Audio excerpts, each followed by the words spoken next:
Ladies and gentlemen, welcome back to the Firefighters Podcast. On today's episode, we talk about compartment firefighting and fire behavior. One of the most dangerous parts of a firefighter's role is heading straight into that hot stuff. So on today's episode, we talk about flashovers, backdraft, and compartment firefighting. Today is our first returning guest to the podcast as we welcome John Macdonald. So if you're interested in hearing how does a fire start, what is happening chemically, how does it break down, how does the fire triangle get completed, what's actually going on there? Why do we carry out certain behaviors? What are our thought processes? How is the equipment there to support us, and how do our actions affect the outcome? This is such a crucial part in any firefighter's development, so today you're going to get an insight from an instructor that delivers this to new recruits every single day. Thank you for coming back to the Firefighters Podcast. Thank you for taking time out of your busy life to be here with us today, and we hope you take so much value from today's episode. Once again, we are sponsored by the wonderful William Wood Watches. William Wood Watches is a UK-based brand that makes incredible fire service watches. These are made from 100% recycled fire service equipment, once forgotten, now reborn. Each one of their watches contains a piece of history.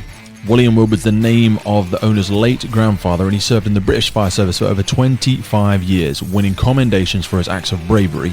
William Wood was stationed at Pilgrim Street for the Newcastle and Gateshead Fire Department, serving on the Blue Watch. Sadly, he passed away in 2009, and these watches act in the legacy of his name. The William Wood logo represents the side profile of the 1920s British firefighter helmet in dedication to his grandfather and the years of courage he showed in the service. So whether it's melting down the original 1920s British brass firefighter's helmet and placing it on the back of the Chivalrous collection, or using the blue upcycled fire hose from his grandfather's hometown region of Tyne and Wear in the Valiant collection straps, you can be sure that every single William Wood watch has history beaten through every component of it. Head over to WilliamWoodWatches.com and check out their beautiful collection right now. Use code FFP5 and grab yourself a discount at WilliamWoodWatches.com. Thank you for coming back to the Firefighters Podcast today. I know you're going to enjoy it. Breathing apparatus is one of the most exciting but dangerous parts of an operational firefighter's role. So let's get in there with John and hear all about it. I'll see you on the other side.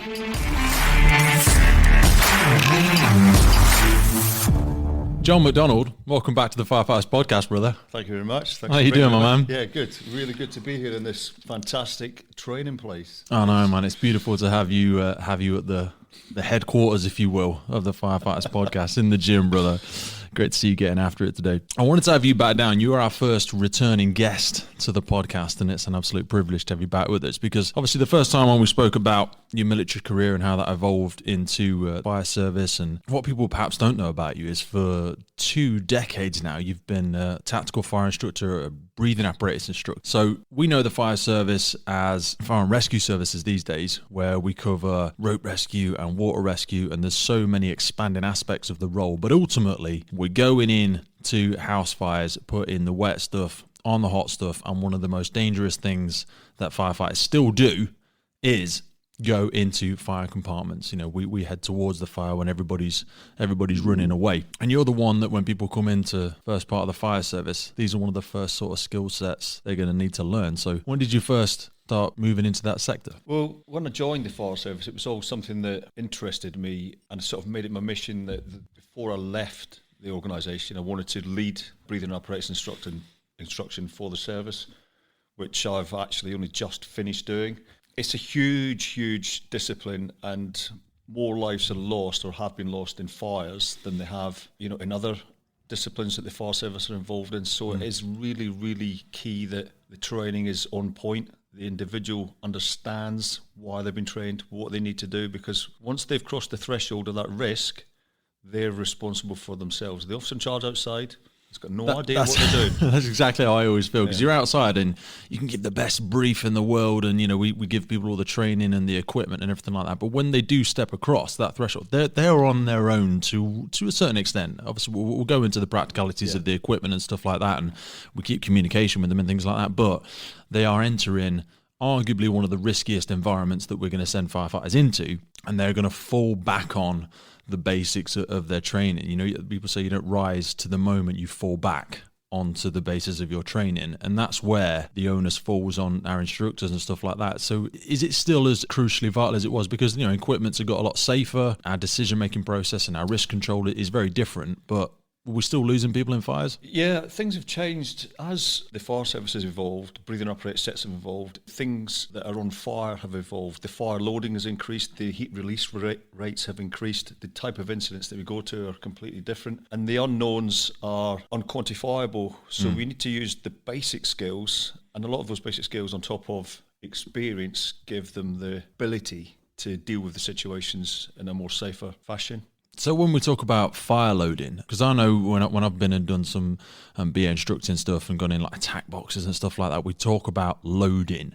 What do they tend to stack those rooms to? Because I remember they get to some crazy temperatures, but they're based on like a standard kitchen. Or how do you load the fires when you're doing the attack training and stuff like that? Right, yeah. So the standard kitchen is the sort of go-to model, if you like. Basically, what we would do is we'd fill the environment in a prescribed fashion with 15 sheets of timber, which is meant to make up the size of a small kitchen, or the units in a small kitchen. What it doesn't do is it doesn't account for things like the contents of the cupboards, the labelling of things, the line on the floor, the curtains, anything else that's flammable in the kitchen. So it's a very clean burn environment. So it is, whilst it's... What sort of boards are they? It's a silly question, but... Different brigades use different boards. We use a Sterling board, and you can get them in different thicknesses. So there is a sort of model where you normally have three 15-foot sheets down one side, down the other side on the roof, and 10 foot on the back, something along those lines.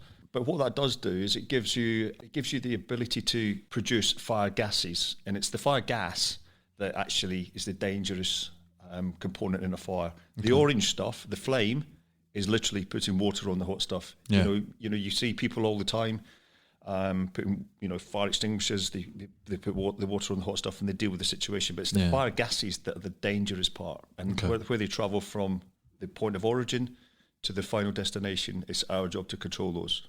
Okay, so the public, like you just said there, their eye is drawn to the fire. But excuse me for underselling it or getting the terminology wrong, but when you see a fire, predominantly a lot of the combustion has taken place, and it's all of those unburnt products which are then going to disperse into the atmosphere around it. That when you get those partially burnt or unburnt products of combustion, that's when we start talking about these like flashover and backdraft. And I know you talk out around what the evidence of the danger is for the firefighters there. When people enter in and people think that a fire looks like it's gone out, or there's just smoke issuing, so surely nothing's really going to happen yet, the danger is not evident because people can't see the fire. From the training that you do, what does that mean to you when you're trying to look for the fire versus the colour of the smoke and all that sort of aspect to it? Well, we use the thing is, it's very difficult to read smoke because it depends what's on fire.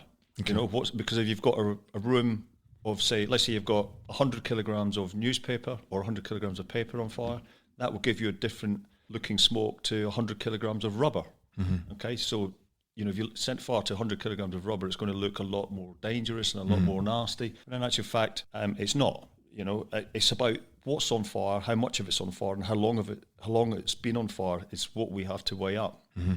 And as soon as you add heat to something, it will start to absorb that heat to a point where, when it's absorbed as much heat as it can, it will then start to chemically break down, and it goes through a process called pyrolysis, so it gases off, and it's the gas that it's actually on fire, not the tabletop or the tire or the piece of paper.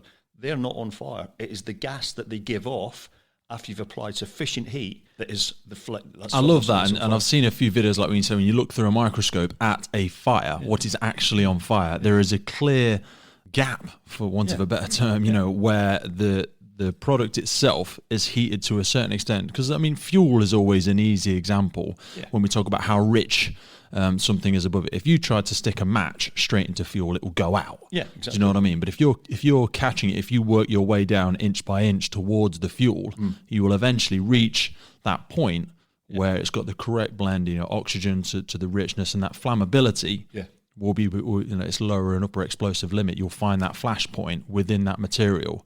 So I hear what you're saying there with the pyrolysis, because that's when, like, you see a video of like the old Christmas videos where there's a fire in the corner, and then all of a sudden, spontaneously across the room, there's another one, and how does that work? Well, the thing is, those Christmas videos are actually really good, because 99 out of 100 of them are actually real, and particularly with a Christmas tree, for example, because of the fuel that's in the needles, the oils that's in the needles, that's highly combustible. So once it's got enough heat, it will give off sufficient gases. Flame will occur, which will apply heat to more of the tree, which will apply heat to more of the wall. More gases are given off, and it's an exponential reaction. Fires will develop 4 times quicker in the corner of a room than they will in the middle of the room. Okay. Why's that?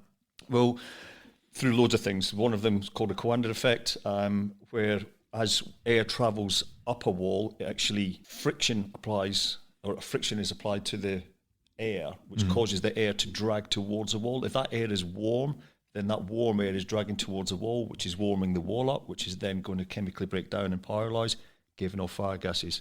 Have you ever done the old thermal imaging camera one with that? Because I've done it with like, you can hold a ball, like a ping pong ball, inside a hairdryer. If you look at it through a thermal imaging camera, you can see that, and as you move your hand closer towards the air of like a hairdryer, you can see that thermal effect try to whip towards. I thought that was the best video I ever saw in terms of the demonstration of the Coanda effect. You see it a lot when it's like high-rise buildings sometimes as well, where it starts to pull towards a building, and like you've said, it can just climb around the walls. Yeah, Coanda is, if you had a candle, a light on a table, and got just a normal kitchen knife and put it down the middle of the flame, almost to cut the flame in half without actually touching the wick, you'll see Coanda effect in perfect action, because you'll see the flame travel around the side of the knife and then grip the side of the knife as it passes up. Because if you put a knife into, say, an apple, straight down the middle, the apple would fold open. It wouldn't stick to the knife, it would fold open. But because of the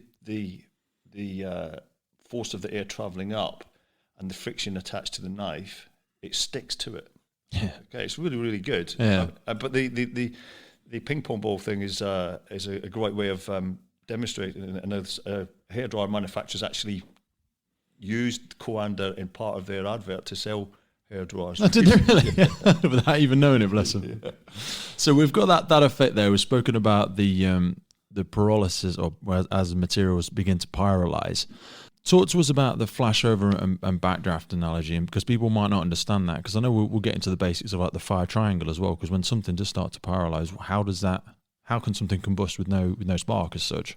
So with a flashover is basically, in simple terms, it's where a fire in a room becomes the whole room on fire, basically. So if you had a waste paper bin in the corner of the room, it was on fire, that's the start. The finish is when everything in the room, including the carpet and anything else in there, is actually on fire. And what happens, in very simplistic terms, is the gases that are given off from the bin will rise up, they will hit the ceiling, they will travel along the ceiling, and then as the fire develops, low pressure, fresher air will come in and feed the fire from low level. The fire will develop and it will build, more surface will become involved, the walls, the curtains, the settees and stuff, more fire gases will be given off, they will congregate at the ceiling level. But as more and more fire gases congregate at the ceiling level, this layer of fire gas will drop, and that's called a neutral plane. Basically, these hot gases, as they get closer to everything that they come in contact with, they start to warm up. It's a little bit like a radiator. If you've got a radiator on the wall, which is 5 meters away, if you hold your hands up, you might not feel it. But as you get closer to the radiator, when you're a couple of centimeters away, you can feel it's really, really hot. So that essentially is your neutral plane. And when the neutral plane comes into contact, or the distance the radiated heat reduces, it comes into contact with all these other surfaces, they warm up, they chemically break down, they pyrolyze, give off gases, and combustion occurs. So that's how the fire in the room in the bin becomes the room on the fire. So the tabletop, the wardrobe, bed. And like you see it because obviously the heat first rises, and then as you see that the neutral plane start with, and then as the smoke collects above it, and if you see it in a big enough room, it looks incredible as you see it slowly drop, but things will begin to paralyze before that layer, the smoke certainly even gets to it, because you can feel the pressure as well as a firefighter in the room. You feel it drop and come right on top of you. You will see a difference as well. You'll see a difference if you are able to see into the neutral plane or above it. You'll see a difference in flame colour, because the flames at low level in the fresher air will be nice and bright and yellowy orange, because it's what I class as a happy fire. It's got enough fuel, it's got enough heat, and it's got enough oxygen. It's a nice little triangle. Yeah, so now as you move up into the higher air of the building, where it's got less oxygen, because that's an overpressure, the fresher air is not coming in there, the oxygen is dying down, and your flame is more of a rich burn, so it's a really darker orange, and it just looks like an angrier fire, which in essence it actually is. Yeah. So that's the telltale signs for us. And is that when we hear those dancing angels analogies? Yeah, you'll see these. Yeah, they don't look like angels, but that's what it just sounds good for people, doesn't it? That's what they call them. So when you can see, I mean, to be fair, a flashover, as a safer phenomenon to deal with in a backdraft, because you can see a lot more. With a backdraft, you can't see much. So when you've got these dancing angels, if you cool the fire gases, you should be able to cause those gases to contract and retract, allowing you to get closer to the fire front, to put water on the tabletop or the bed that's actually pyrolyzing, and take it away from its thermal capacity to stop it gassing off. Yeah. So when we're seeing those flashes in the gas layers, what because that's unburnt, because there's parts of products there that haven't been fully burnt, things like carbon monoxide and stuff like that. Some crazy, like 600 degrees plus, isn't it, where they will almost self-ignite within the gas layer. So there's loads of variables there, but what you'll have is you will have a series of gases that are at their auto ignition temperature, so that you've got the heat, you've got the fuel. What they need is the oxygen. So at some point through that process, or that passageway from the back of the room or the ceiling towards the entry point, for example, they may well meet or come into contact with a pocket of fresher air. Yeah. That's when with the auto ignition temperature, the triangle of fire is met, and you will get those dancing angels. So yeah, it happens all the time, really, in sort of flashover situations. But if you stop it, by closing the compartment down, or putting water in the gases, or putting water on the hot stuff, the thing that's pyrolyzing, then you're going to stop the fire. So what's the difference in that versus a backdraft? Okay, so the big difference between a flashover and a backdraft is a flashover is in a ventilated compartment. So it's got plenty of fuel, it's got plenty of heat, and plenty of oxygen. So the triangle of fire is maintained. Okay. Basically, and so less risky because it's been ventilated and we're in there, and we can be present with it whilst it's still dangerous. I would say it's less risky. It's not without risk, but it's less risky. Whereas opposed to a backdraft is a compartment that is in a compartment with limited or no ventilation, and you've got your fuel and you've got your heat, and all you need is oxygen or oxygenated air to cause that fire triangle to be complete. Now, if you've got a whole load of fuel and a whole load of heat, if you add a whole load of oxygen, you're going to get a whole load of an event, okay? Which is a backdraft, okay? Now, we, as firefighters, one of the things that we look for, one of the signs for on a backdraft is pushing and pulling of fire gases from doorways and windows, and you might see little discharges of rich burn smoke, leaving sort of tiger stripes on door frames and what have you. They're caused by little mini backdrafts happening inside the risk. Yeah. So when you've got the fuel, you've got the heat, and you've got a little bit of oxygen, because no room is completely like a little pop. Yeah. And as it pops, it will expand. Okay, as it expands, neutral planes will drop down slightly. Overpressure will push out where it can, and it will leave deposits in places. So the pushing and pulling of fire gas is one of the big signs that we. So just for somebody like joining the fire service, or somebody unsure of where we've gone there, if we imagine it as we've arrived at a house fire, kitchen fire, let's say, for example, we were discussing kitchen fire a little bit, we would be, if this was a potential backdraft, as any incident could be really, we are looking from the outside as an incident commander or as a crew. So we've said we've got all the fuel in there. We've got all the heat, so something has been on fire in this kitchen. For example, whatever, active fry in the corner, something like that. It's short-circuited. It's burnt out all the oxygen in that room. The doors were closed, the windows are closed, so we're going to be seeing thick black smoke. We can't see in the windows. Possibly hot to touch because we said there's a lot of heat that's going in there already, and we're seeing these little puffs, little puffs of air. So we know it's a pressurized compartment, and maybe like you said about the tiger stripes across the edges of doors and stuff like that. So as an incident commander or as a BAI, sort of as you demonstrate to people coming up to a backdraft like that, what's the thought process? What's the actions? Because we still need to get in there and do something about it. Yeah, there are so many considerations when dealing with that situation. The big one really is, do I even need to go in there? Yeah, is it person's reported or not? Yeah, and if it is, then if there's a need for us to go in, then we need to consider various options. Now, depending where you are in the world, and the tactical country, ventilations, or even in your service, there'll be different tools that you can use to get yourself in there. Every single fire engine has got a branch on it, a hose reel branch or two. That is our go-to tool for pretty much everything, and we always train our troops to deal with situations using that. However, there are a lot safer methods of dealing with this situation. We can tactically ventilate under control. We can use cold cut systems, which will send a high pressure mist into the compartment and diffuse the situation prior to us sending it in. Or we can use a mixture of those two. Or if those have failed or are not to hand, then we can use our branch to stick water droplets in. But like you say, that's going to involve us potentially entering that. So at some point, we're going to have to break the seal, if you will, on that compartment. Yeah. So that could be, when you say tactically ventilating, we're talking about us manually intervening with the ventilation exhaust. So it might be doing a control break on a window. Yeah. It might be in some services in the world, you see them cutting holes in roofs and things like that, which is another approach with a different risk assessment perhaps. Yeah. But we're going to try and stand clear of, because as soon as we introduce that oxygen, this is where we're talking backdraft. People think about the explosion. So at some point, a vent is going to be caused in that compartment. And ideally, it doesn't want to be, if possible, us entering the door. No. Because when that oxygen comes in, what's happening chemically then, I suppose? So as soon as we create that vent, we've got, as I say, we've got the fuel and we've got the heat.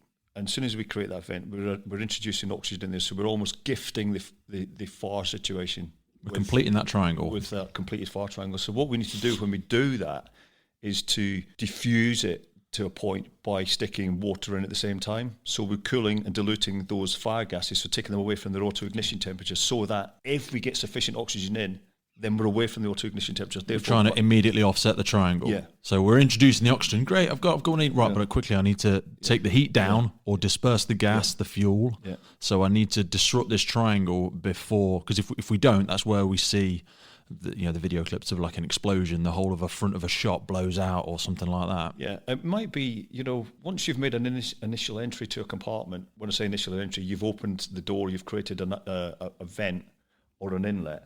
It may well be that you put water in and then you close the door on it straight away. So you put the water in at high level and allow those water droplets to absorb the heat, convert to steam, and then the steam will suppress the fire. Now, you may do that 4, 5, 10, 20 times before you decide it's now safe for me to go in there. Yeah. We will have things like you mentioned earlier on, your thermal image camera. Yep. That's a great tool in the arsenal for the officer in charge and your breathing apparatus team. They will make that decision as to whether it's safe for them to go in there. And again, going back to what I said a little while ago, do we need to be in there? So we know it's big and sexy, the idea of going in and fighting the fire and all that sort of stuff. Yeah. But can we safely fight it from the door? Yeah. Do you know what I mean? So when we're talking about door entry procedures, I know a lot of these things are days of courses in themselves, but we're thinking, so the people are at the door, they're going to make their first entry. We've potentially got 2 firefighters, hose reel, thermal imaging camera, a few bits of kit. So they're taking a knee. They're trying to stay away from the gases that are going to escape above them.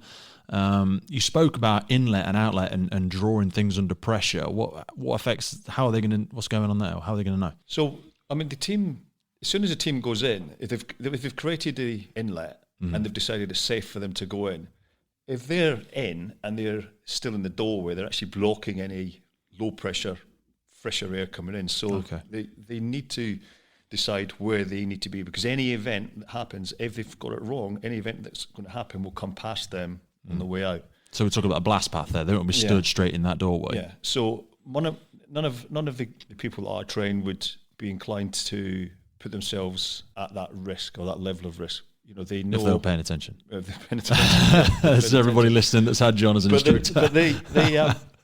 We mitigate it. Yeah, you're right. You're absolutely right. It's great. It's great. Kick the door in, get in there, put the fire out. That's really, really what everybody joined the fire service for. Yeah. However, what we need to look at is if you do that once, that might be the only time you ever do it because you may well succumb. However, if we do it properly with the tools we've got in the toolbox and the knowledge that we have, you live to fight another day and another day and another day and another day. And using these tools, the advances in firefighting technology and techniques since I've been a BAR have been huge.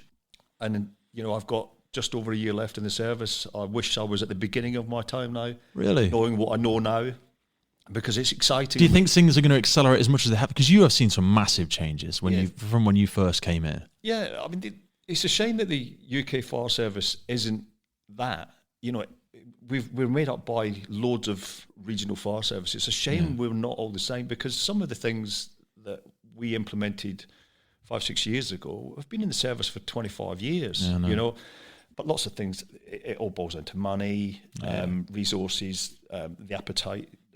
So yeah, there are so many advances that, it's really exciting technology and exciting times. And if you look at our brothers across the pond, some of the things that those guys do, whilst they look really risky, we actually learn a lot from them. Although our appetite for that risk is less than them. Oh, we'll talk about phases of ventilation and how we attack it and how soon we look to ventilate a fire. Yeah, absolutely. 5-10 years ago, that was petrifying in the mindset of our risk assessment. Introducing, pressurized air into a fire compartment before we've got on top of the fire is a scary prospect. So when you look back to when you first started, what are some of the changes you've seen in the BA sets itself? So breathing apparatus sets. Because I remember when they went electronically back from the manual whistles, that was in my time, but you'd have seen way before that. Yeah, were you taking bags of air with you when you joined, John? I mean, what was going on there, brother? Did you have a snorkel? I mean, what was going on, man? Oh God! I remember, the breathing apparatus set, the sets that we use, in the country are regardless of manufacturer, are absolutely fantastic, and they all have to conform to British and European standards, which they all do.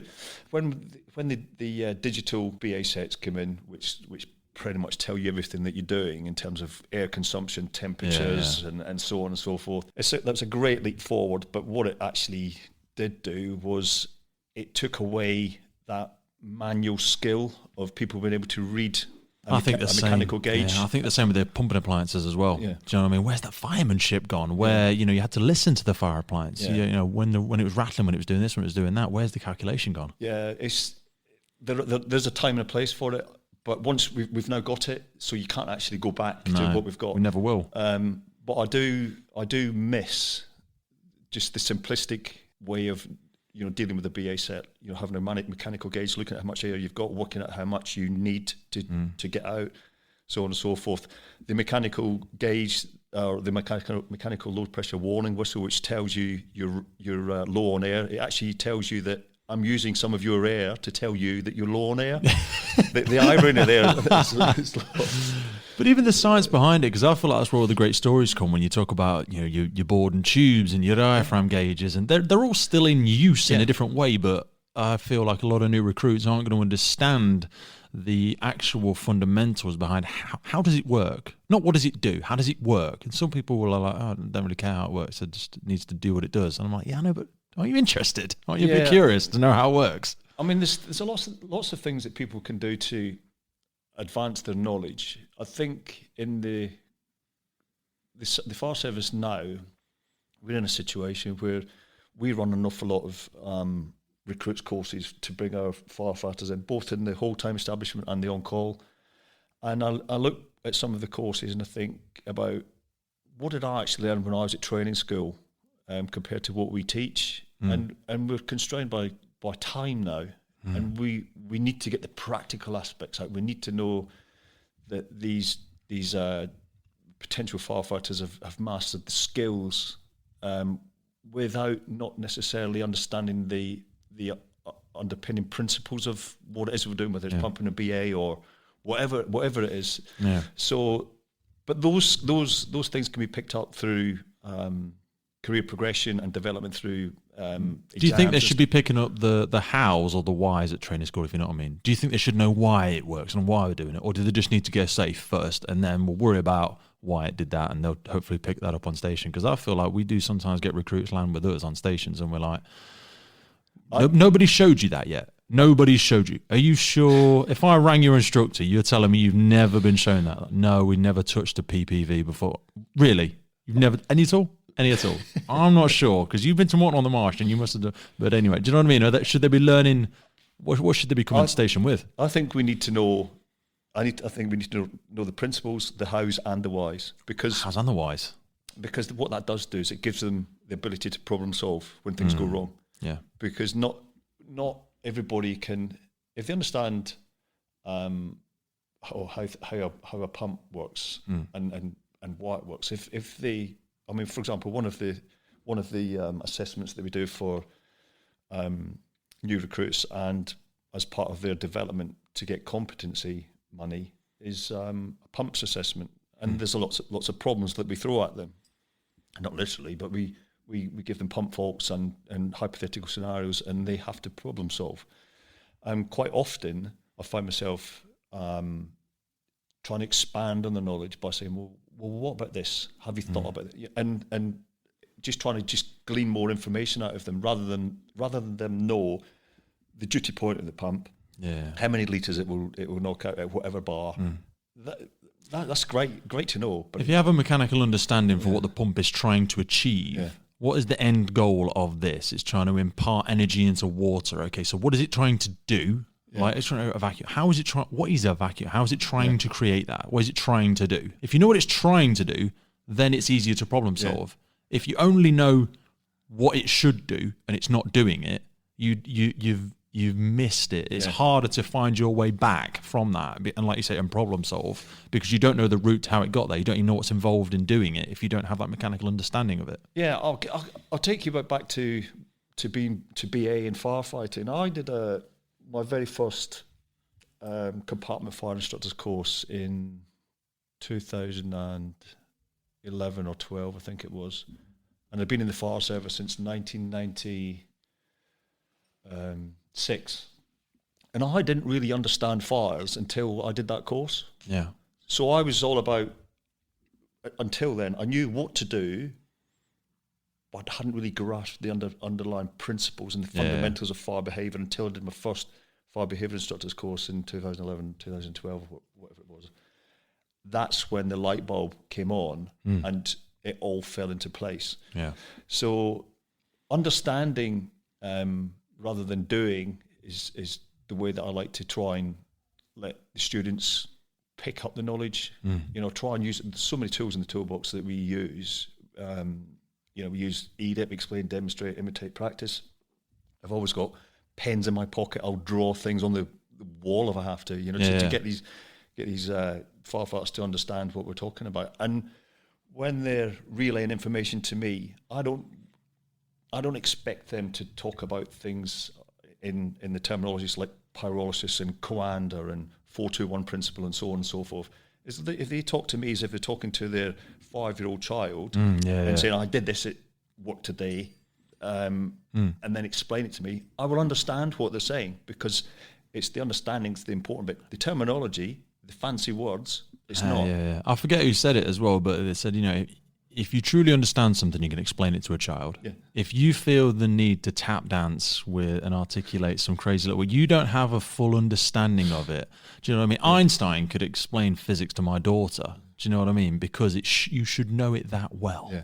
There's always another way to say it. And that, I suppose, as an instructor, how did you find that ability, your communication ability, to find different ways to say it? Because that's ultimately what makes a great trainer. See, one of the good things in the brigade that I work in is we've got about 600 firefighters, roughly 200 full-time, 400 part-time. I'm probably wrong on some of those numbers. But the thing is, firefighters come from different backgrounds, and particularly the on-call side. We've got people whose primary role in society, some people could be unemployed, some people could be doctors, chefs, lawyers, barristers, mechanics and so on and so forth.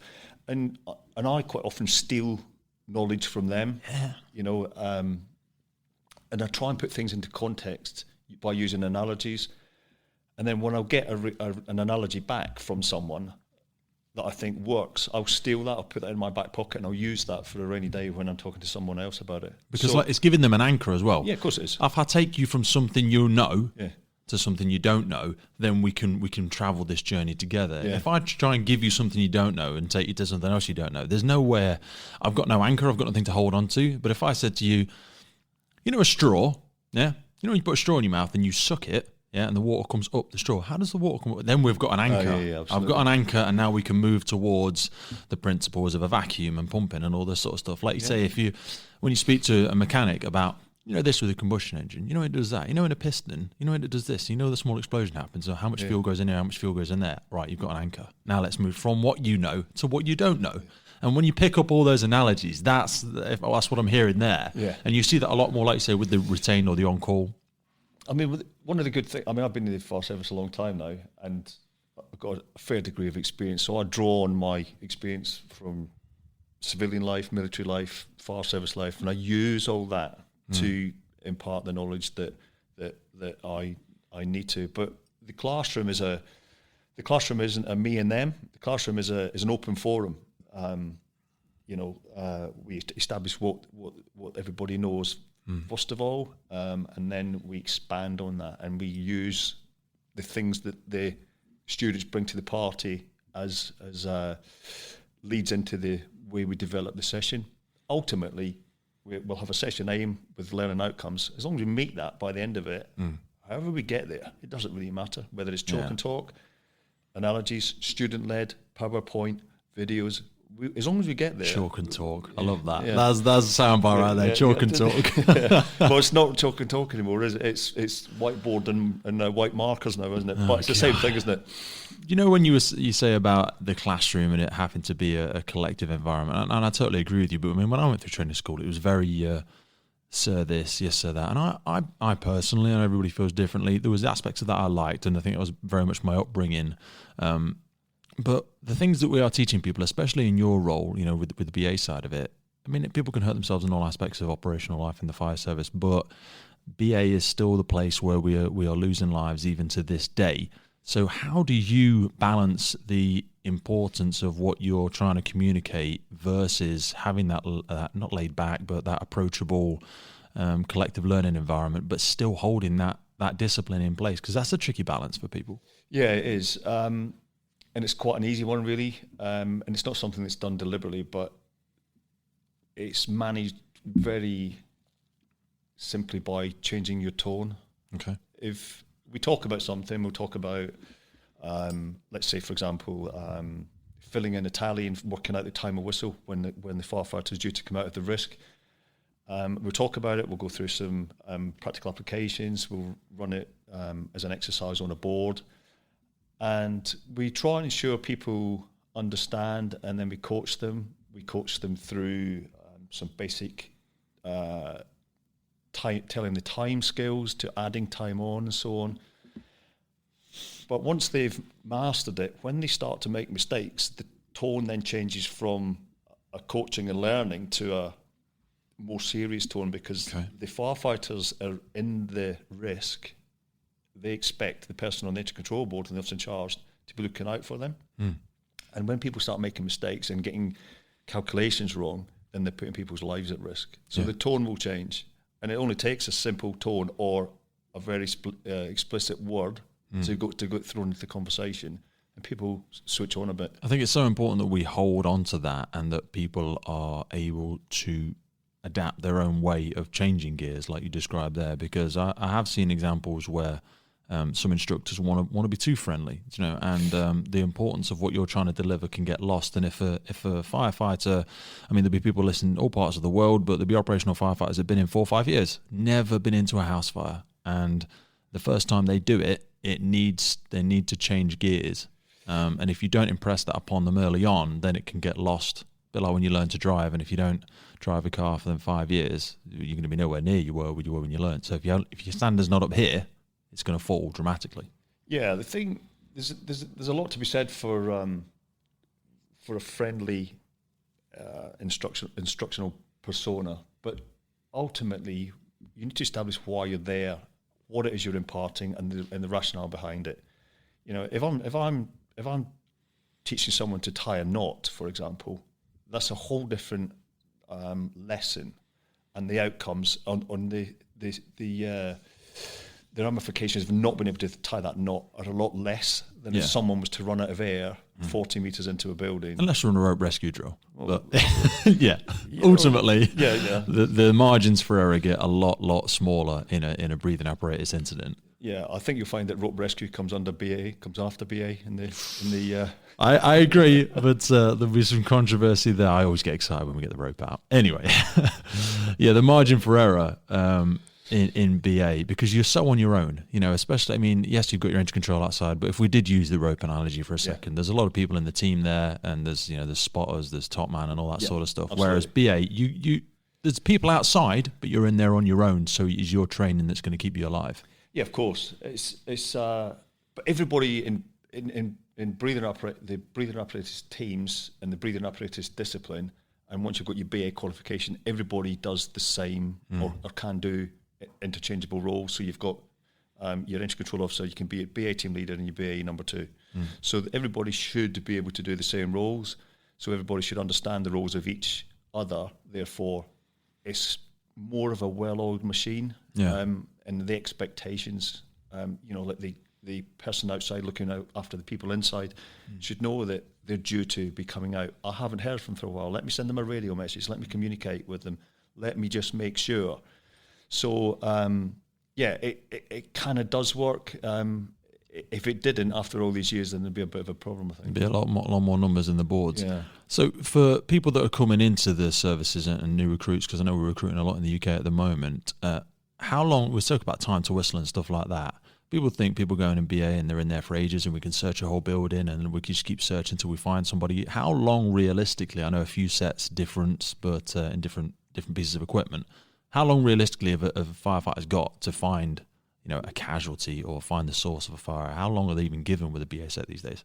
Well, depends again on the set, the cylinder size, but anywhere between 30 and 40 minutes. However, I would probably suggest that most people are rescued within the first 10 minutes. Yeah.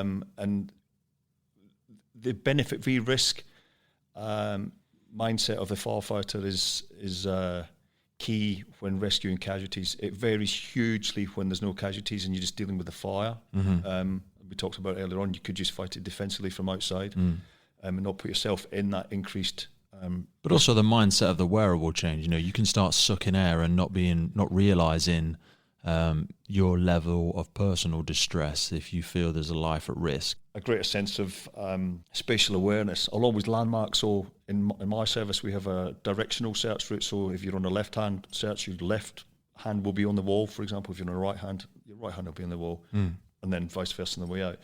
The good thing about being in that environment with the sets that we've got now, the set that we've got has got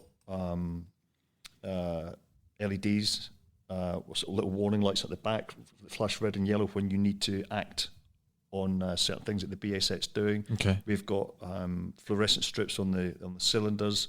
We've got fluorescent strips all over our fire kit. So any light at all is going to illuminate your partner. Yeah. The digital display unit that we've got on our breathing upset, we've also got a board on tube gauge with a photoluminescent face on it.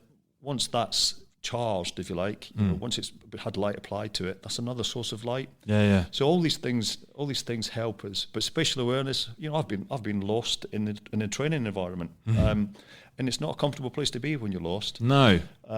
So it hasn't got to be a big room either. No. People think, oh yeah, I'll get out of my own house. You know what? I don't know if you would. We filled this with smoke and you woke up and the room was completely dark.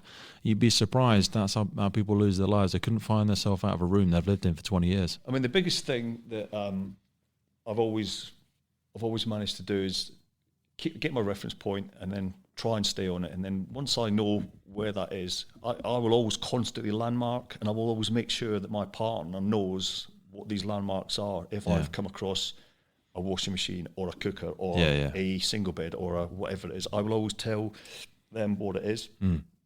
so that when we're on the way out, there's the bed, there's the, so we know what we're coming across. I mean, most houses will only have one kitchen. Yep. Most houses will only have one set of stairs from floor to floor. Most houses will only have one dining room. There might be two living rooms, a front room and one for best. Sort of People thing. forget though, especially if it's a domestic premise on a street, which a lot of house fires are. Many houses on the street will be very similar. So you could pop your head in next door or look at the layout and think this house is probably not too dissimilar. It obviously appears as a garage on the left. Yep, same as that one. Stairs are in the centre. Okay, lounges on the right. And you can get that mind mapping can begin before you go in to a certain extent, and it helps you directional your left hand right hand searches. Yeah, and if you get the information from the owner occupier beforehand, the layout of the building, you've got a rough idea. And looking at the outside, you'll have a rough idea of the size of the building anyway. You do that anyway to establish where certain landmarks are in the building. For example, if you looked upstairs and saw a frosted glass window, that would tell you that's perhaps a toilet or a bathroom, for example. You might look for a soil pipe coming out. That might be the toilet. And you need to be knowing how much hose you need to take in, or 45 mil, or whatever hose you're going to take. You need to be getting the right amount of hose for the size of the building you're going to go into, not be 20, 30 metres into a building and realise you've not got enough firefighting or hose reel to put the fire out. Now, in terms of, we've spoke about the pyrolysis and how much the heat can change in an incident, in a fire compartment. For anybody that's never experienced it, or perhaps somebody that's thinking about getting into the service, what sort of temperatures are you facing in these rooms? Because most people are used to their domestic oven that goes to like 200 degrees, and that's our interpretation of this is really hot. I can burn myself in the oven because it's 200 degrees. What sort of temperatures are firefighters facing that you see in like the training environment? Well, in the training environment, it's different because what we do is we use the material, i.e. the boards that we set fire to create the fire gases. So we don't need a lot of temperature to do that. Okay. So, we can create that environment from anywhere from 100 degrees up to 250 degrees. We can get the boards to pyrolyse. We can create fire gases, and we can allow the crews to go in, manage the environment by doing various pulses and so on and so forth. And you can do that quite quickly versus a domestic fire that has been left to sit with itself for 10 minutes before we get there. Domestic can be 600, 700, 800 degrees, over 1,000 degrees, because 800 degrees, and that's what I'm saying. If people think about their oven at home, which probably goes to maybe 250, 280, some ovens will go to. A lot of them don't need to go there anymore. And you cook a pizza or whatever at 200 degrees. 800 degrees is quite unthinkable for people. It is, but it's all down to how the fires develop, and then obviously the fire loading, the heat release rates on whatever's in there. Modern furniture will burn a lot quicker, or will pyrolyse a lot quicker than older furniture. I back in 2014, I was moving some furniture in my grandmother's house, and it took two of us to move one armchair. Yeah. Whereas now we could go and get a 3-seater settee and swing it above our head on our own. Yeah, absolutely. Because it was made of thick, dense wood. Whereas now it's very thin, composite pieces of wood with a fire-resistant coating on, and that's it. So it depends. It depends what you're going into, really. Especially in some industries as well. When you go to businesses, there can be some serious fire loading depending on the nature of the business and stuff like that. And I suppose that brings us back to the positioning in the compartment. The difference between standing up in a compartment and correctly adopting positions away from the blast path and staying nice and low. People think it's just for show and it looks good when you're squirting a hose reel and up against the flames. But if you stand up, we still see incidents when, even in training sometimes, if it's not handled correctly, where firefighters can still get burnt. Yeah, if you stand up, you've been a bit reckless, to be honest with you, because once you become hot in the fire environment, you never cool down. You can't all of a sudden think, I'll kneel down and I'll be cooler. You won't. No, you've missed your chance there. You've missed your chance. You're too hot.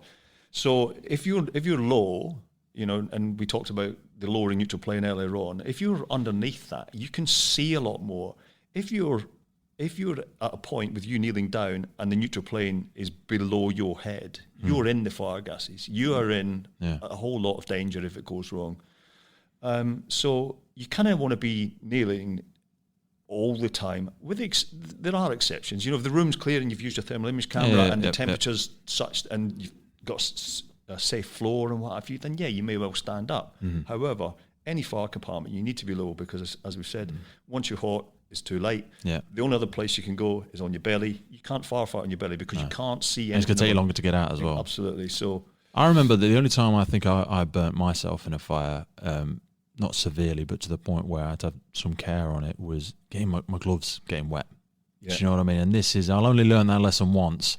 And it's something I never really thought about before you went in there, because you thought, the water's your friend, it's going in there to help you out. But for anybody that's unsure, what happens when you're getting our gloves wet in a fire, really? So what happens, basically, it might be wet through the water application, or it might even be wet just through sweat. Wet heat is roughly about 8 times more intense than dry heat. Okay. So basically, when you've got wet hands and heat is applied to the moisture on your skin, you will scald. Your skin will start to take punishment over about 40 degrees. Really? As low as that? And it just takes its toll on you, and it just radiates through so much faster, because all of that heat that's initially coming at your fire kit, you might not feel it underneath because you're able to deal with it, but it's hitting your hands and it's radiates straight through the moisture. And the things as well, once your gloves are the same as your fire kit, they're there to protect you. They're there to keep heat out, and they also keep heat in as well. But once the heat has got through it, there's nowhere else for it to go. No. So once the heat's got through your glove and your hands are wet, then you will get punished. It doesn't matter. Shoulders are another place that we get under the. We talk about bagging up and trying to create them layers for the heat to dissipate between it and yourself. When you've got the straps on the set and it's pushing down on you, and you've not got low enough, you can feel those starting to blister on the shoulder, and the knuckles are starting to go, and you're like, ow, I need to be out of here now. It's too warm. I'm too warm. I've made a mistake. And that's when the situation becomes critical, almost, because the firefighter is then thinking about themselves and not the environment. They're thinking, I'm really, really hot. This is uncomfortable. They're not thinking about the gases. They're not thinking about the water application, where they are. They may not even be thinking about their partner. They're just thinking about, this is really uncomfortable. They're probably wincing. They're not concentrating, and they just want to get out of there. And that's not what you want to be, really. Yeah, that's when it's gone too far. So talking about principles of preparing themselves for it. So I want to close up with people that are preparing for their sort of first time experiencing breathing apparatus and stuff like that. And I know before we came on, you and I have been doing some training today, and we spoke a little bit about hydration. It sounds like a very obvious thing to discuss, but for the headlines aspect of hydration, what sort of advice do you guys give? Because it's incredibly crucial when you talk about heat exhaustion and stuff, when you certainly got your first sets of recruits going into a breathing apparatus environment. The biggest thing that we talk about, and when we give new students a physiology of respiration lecture, where we talk about the psychological effects and the physiological effects of working in hot and humid environments. And one of the contributing factors to the onset of heat stress is the lack of hydration. So when they become dehydrated, and we bang on about it constantly. It's like a broken record, and the students must think, why they just keep talking about it until they've had their first hardware or their first hot fire. And we lose the heat from our body through various ways: convection currents, radiation, so on and so forth. The biggest visual one, which is the least amount, which is only 10%, is by sweat. Okay, now the sweat that we sweat out comes from various parts of our body, through fluids from intramuscular and the liver, but also a constituent part of it is from the blood plasma, the fluid from the blood plasma. So you lose some of that blood volume, your blood's going to become thicker. You can't have a drink when you're in the risk. So therefore you can't rehydrate. Now if your blood's thicker, then your heart is going to work harder. The knock-on effect. And because your heart's going to work harder, your respiration rate's going to go up. You will start to sweat more. Your heart's going to work even harder because you're losing more blood plasma. It's a perpetual cycle. So we always tell people to stay on top of the hydration. I will always drink to excess before I go into the risk, to the point where I need the toilet, when I've come out of the risk, I don't need the toilet anymore. You and I operate in a physical training environment outside of our roles in the fire service as well. So like hydration is kind of front of mind with us for hydration, nutrition, all that sort of stuff. But personally, and it'd be interesting to see how you feel, I feel like the vast majority of the population walk around fairly dehydrated anyway. Yeah. You know, some people will say, I have a glass of water a day. A glass of water? Come on. You need to be hitting, at least 2.5 litres, 3 litres a day. I'd like to feel myself getting in there. I mean, I'm a big guy. I talk a lot, so, we forget how much moisture we lose through sleeping and talking. And not even, people think sweating is how you're going to get dehydrated. Moisture's leaving you all the time. Yeah, absolutely. I weighed myself a few weeks ago. I was dieting for a competition, and I weighed myself before bed and after bed, and I was averaging 1.3 to 1.4 kilos body mass lost through just lying there. Yeah, through moisture coming out of my breath. So, and inherently we know that people know when they wake up with a dry mouth because they're not they're not nasal breathing. They're losing a lot of moisture. Yeah, and that's telling you you're dehydrated. And people when people say, "Oh, I'm thirsty," you're already dehydrated. Yeah, you've missed a shot. You missed a shot. You need to overhydrate now. Yeah. Oh, but then I need a wee. Yeah, that's good. It's good. It's good. Yeah. People think wees should be yellow. It shouldn't be yellow. You know what I mean? The old, don't drink yellow snow. We think wee is always going to be yellow. It should be clear. Yeah. Do you know what I mean? If you think that's the baseline, something's got to reset. So when you get your new recruits in, it's you're not even taking them from normal to let's get better. Most people are living in a hydration deficit, for want of a better description. Yeah, we will always. We started issuing water bottles out to the students. In the whole time I've been as an instructor, I've never encouraged teas and coffees because of the diuretic effect. But we encourage the students to drink. It's no longer, it's gone away from the culture when you and I joined the fire service about, having to ask to go to the toilet or ask for a drink or ask for this.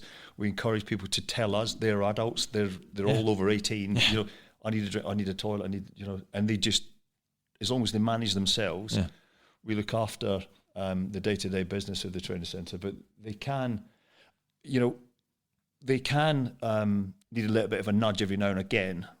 If I tell them we've got a hot fire session, before we go in, make sure your water bottle is full. Make sure if you want, you've got a rehydration tablet in there. And if someone hasn't prepared that before they go in, I get a little bit upset about that because I'm not doing it. I've got mine. Yeah. I'm happy with my personal admin. I'm just trying to get on top of theirs, and I'm a little bit upset about some people when they don't take it as seriously. It's not a gimmick. No, it's not. It's absolutely not. Many years ago we started carrying drinking water on trucks. Plastic bottles full of water and stuff, and they've now got all sorts of things on the fire engines these days, and it's great. We have electrolyte tablets and all that sort of stuff. It's great to see the technology's moved on a bit there. Whereas, like you say, way back when there'd be let's get a cup of tea, let's get a coffee. Cup of tea, cup of tea and cheese sandwich. That's so direct. It's not necessarily ideal. So to finish off, for anybody that's sort of just joining now, because hopefully people will be listening to this as they're hopefully getting their letters for the fire service and people have got in, they'll be super excited about heading into their first fire, whether it's module 1, I think usually module 2 for a lot of people after they've done their basics. Module 2 will be BA, the exciting 2 or 3 weeks of BA. What could they do to put themselves in the best position? We've spoke about hydration, but if you were giving advice to somebody a week or 2 before BA module comes up, what would be your advice? Well, my advice would be, prior to that, about joining the fire service, being fire service fit is a completely different type of fitness than any other thing. It's not, you don't have to be a great swimmer, a great rugby player, a crossfitter, a weightlifter, bodybuilder, or whatever it is. You need to be a mixture of everything. Yeah. So have a go at everything and try everything and mix it all up and just push yourself just a little bit out of your comfort zone, because ultimately when your officer in charge sticks you in that building, you will be out of your comfort zone and they will be expecting you to go above and beyond. But try things, mix it up, never give up, but in terms of nutrition and hydration, start thinking about your body and looking at the way you react to exercise, and the way that you feel. Make a diary, see how you feel. If you've had a strenuous workout, note what food you've eaten, what fluids you've had, and then make a note the next day how you actually feel, because it's usually the day after or the day after that you actually, that's when you get the knock-on effect. And then start planning how you manage yourself, because I can't manage you. I've got 15, 20 students or whatever. I can't manage every single one of you. You're an adult. Personal accountability, guys. Every single one has got a different body mass, they're different heights, different weights, different metabolic rates, and so on and so forth. Everybody reacts differently, and you've got some air monsters like you and I are, and you've got some people with, lungs that you barely think they're wearing it. Exactly. Where are you breathing? Yeah, exactly. So, but yeah, I mean, prepare yourself well, but come to any instructional session with an open mind, to be prepared to learn and listen to the guys that actually have been and done it all, because they're not speaking from a textbook, they're speaking from experience, and that's really valuable. So talking about outside your comfort zone, you went in the ice bath today, John. How'd you find it? I'll tell you what, it was absolutely amazing. It's a game changer, right? It was. I've done some things in my life, but that's up there. I looked at it initially with excitement, probably 20 seconds beforehand with trepidation, and then got my feet in there, and then it was a case of, it's all about controlling your mind. 100%. And it's about unlocking your ability and saying, I can do this. This isn't a problem. And it's the same mindset I have with everything. If I do a new challenge, I will look at it and think, well, so and so has done this before, so I can do it. Doesn't matter, I'll always do it. But with that, I just control my breathing, and then once I'd got to a point where that breathing was under control, then I take myself further and further until I was sitting in the bottom of the ice bath. Yeah, which is it's absolutely amazing. And it's amazing the feeling that you get when you're in there. Chemically, it's a real game changer. But like you say, it echoes back to the fire compartment analogy. It's the mindset to which you enter the environment is the big game changer, because your body is going to be screaming, we should not be here. We should not be in this environment. This is a dangerous environment. We are sat in ice. That is, we can't survive in this. Get out. And mastering that control. It was great to see you boss it, brother, because most people last about a minute, 2 minutes the first time in. I think you smashed 7.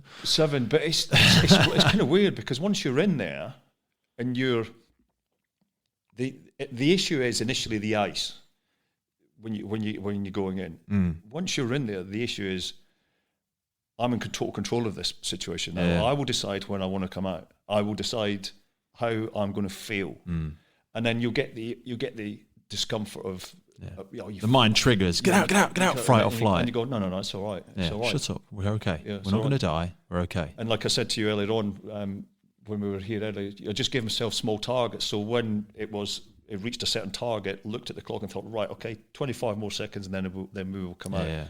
And then it was like, let's just do another minute just for small goals. Small goals, yeah. Love it. Yeah. John, thank you for coming in today, brother. And it was great to catch up with you, and I look forward to seeing you out there soon. Yeah, we could look forward to coming back again and getting in the ice bath. Yeah, baby. Right, thanks, mate. So on. Well, there we have it, folks. John Macdonald back on the Firefighters Podcast. Such a pleasure to have him.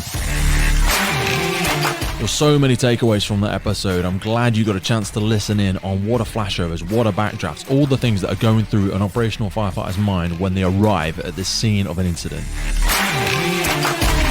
The decision process and the actions that take place when we are at the incident is what saves people's lives. Compartment firefighting is one of the most dangerous parts of the job, and we thank John for his input and insights today on how a firefighter goes about their business when they're in that environment. Thank you for coming back to the Firefighters Podcast. We really appreciate your support, and we hope you take value from every single episode. We do not take your time for granted, and we thank you for coming back and showing your support of the worldwide emergency services right here on the Firefighters Podcast. As we head into this festive period, please look after yourselves. Please drive carefully while you're out there. Look after your family, look after your community, and support the emergency services wherever you are. We will see you again real soon, right here on the Firefighters Podcast.